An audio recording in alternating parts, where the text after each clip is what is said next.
Ça m'intéressait pas plus que ça. Et j'ai dit, ça m'a pas du tout aidé à accueillir ces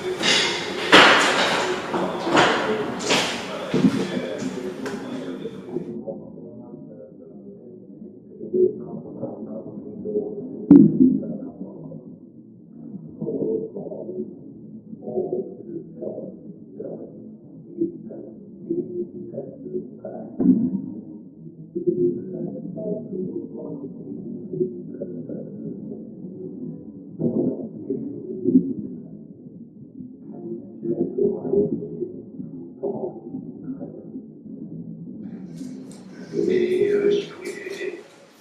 Je regardais en flèche, je regardais le lendemain, un crevé l'écran. Parce qu'il a écouté la son secret. Et si le père de Julien, qui était là, derrière son fils, pour Laurence, sa mère, c'est complètement l'inverse. Laurence m'a manipulé totalement. Elle a fait le producteur, des heures et des heures pour continuer.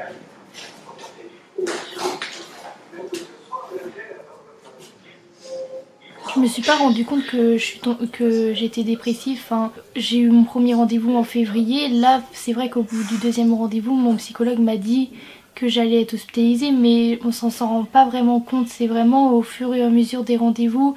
Et le déclic, c'était quand je suis arrivée en hospitalisation, où je me suis rendu compte vraiment que j'étais dépressive et que c'était une maladie, il fallait que je me fasse soigner. Enfin, j'ai pas eu de déclic toute seule, il m'a fallu vraiment beaucoup de temps pour m'en rendre compte. Mes symptômes à moi ont été de me coucher très tard, vers 4-5 heures, de me lever vers 14-15 heures, rester toute la journée dans le noir, avoir des idées noires, à faire des tentatives de suicide, j'en ai fait 2-3. Mes tentatives de suicide à moi étaient de prendre des médicaments. Parce que dans ces moments-là, comme je pense tous les dépressifs, on a juste envie que tout s'arrête.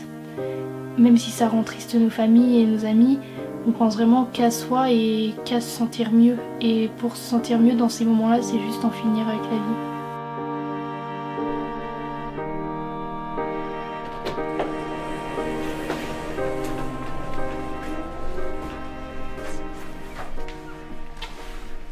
Bonjour. Bonjour. Monsieur Nico, on a rendez-vous avec le docteur Jaco pour le tube périn. Oui, pas de souci, je vais vous accompagner. C'est pas Ah, merci. Merci. Excusez-moi, je passe devant vous. Excusez-moi.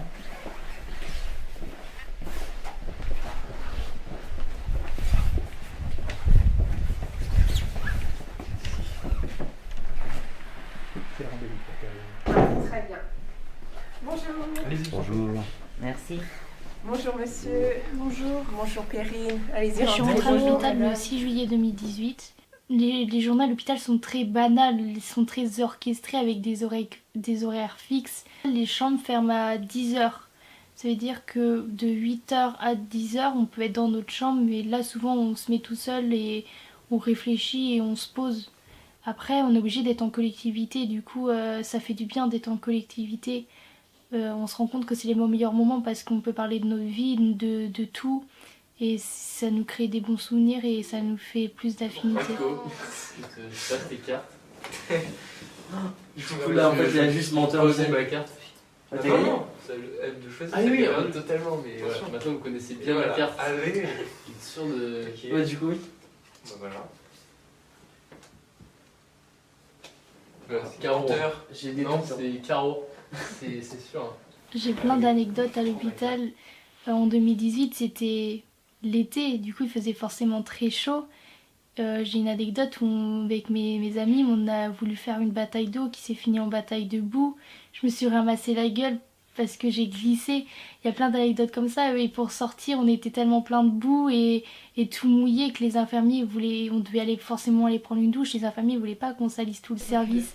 Ils nous ont passé un drap et on était obligés de le faire en faisant la chenille pour aller à nos chambres. C'est assez marrant, c'est vraiment des souvenirs qui restent gravés dans la mémoire. Notamment jouer à la Wii et des garçons qui sont mauvais joueurs et qui pètent un câble, enfin plein de moments comme ça. On a levé le droit des appels, moi j'avais droit à 3 appels par semaine, généralement c'est ça. Plus que j'avais des permissions, souvent je les appelais le lundi, le mercredi et le jeudi soir pour organiser mon week-end. Et ça permet de garder un lien avec sa famille et de sortir un peu de l'hôpital, même si on y est toujours, mais garder un contact avec l'extérieur. Oui, bonjour monsieur Nico, c'est l'infirmier. Je vous appelle pour avoir une conversation avec votre fille qui souhaite vous parler. Oui, d'accord. Ah, je vous la passe. Allô? Allô, Perrine? Oui, Oui, ça va? oui et toi? Pas trop, vu ce qui se passe, non, ça va pas trop, non. Ah bon? Elle a quoi? Elle a quoi? Par rapport à toi, Ah oui? oui, c'est pas facile d'être parent et d'avoir des problèmes comme ça. Ah oui, je sais. Oui, ça Sinon, s'arrange. vous êtes toujours d'accord pour que je sorte demain? Oui, on va voir, oui, ça va pas être facile, il faut faire les papiers, mais oui, on va voir, oui. Mais tu sais qu'ils vont dire plein de choses pour pas que je sorte. Faut vraiment pas que tu les crois. Hein. Oui, mais pas facile, va falloir signer une décharge, mais on va faire pour, oui. Bah oui, parce que là j'en peux plus, je reste ici, j'en ai même marre. Oui, on s'en rend compte, oui. On est bien rendu compte depuis les dernières fois.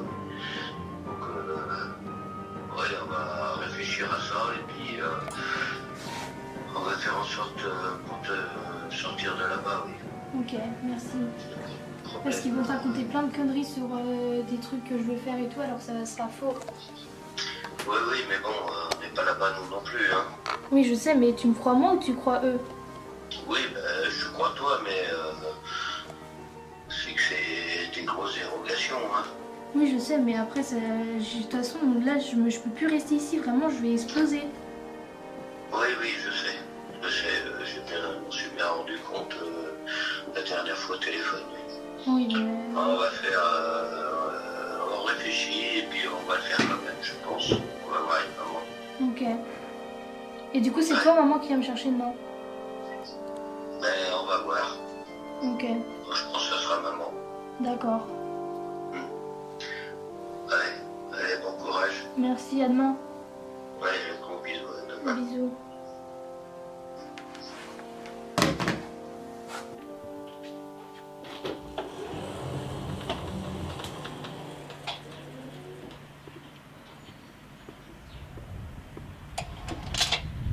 Je suis sortie de l'hôpital le 31 août 2018, du coup après j'ai tout de suite repris l'école, même en ayant quelques absences parce que c'est difficile de reprendre un rythme régulier, mais j'ai réussi à avoir mon brevet et j'ai voulu aller en seconde. Comme après avoir la troisième on va en seconde, j'ai fait 2 semaines et là je me suis rendu compte que j'allais pas très bien et que je recommençais à retomber dans une routine. Du coup j'ai très rapidement été repris en charge.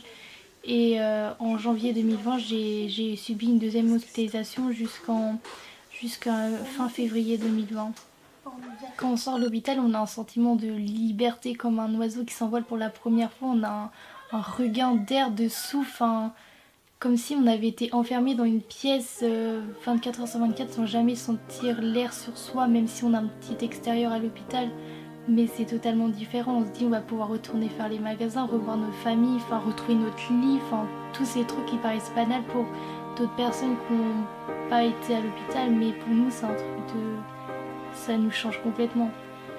Des objectifs personnels, tout le monde en a, mais quand on sort de l'hôpital on en a beaucoup, on en a plus, on veut tout faire tout de suite. Moi j'ai tout de suite envie de reprendre les cours, sauf que j'ai fait une phobie scolaire, du coup j'ai été déscolarisée pendant 1 an. Maintenant je fais des cours à distance avec le CNED et c'est vrai que j'ai redoublé 2 fois ma seconde, du coup je suis encore en seconde, mais j'ai envie de tout de suite passer en terminale alors que non, enfin... Mais après par le futur j'aimerais retourner au lycée et faire mon bac tranquillement, retourner au lycée comme toute personne, avoir une vie sociale même si j'en ai, mais pas être toute la journée dans sa chambre. J'aimerais aller en cours, voir des professeurs, avoir des gens qui m'aiment pas, des trucs comme ça. Enfin tout ça, même si j'ai eu des étapes difficiles dans ma vie, maintenant j'essaye de tout faire pour aller mieux et d'accomplir tout ce que j'ai envie d'accomplir et d'être heureuse tout simplement.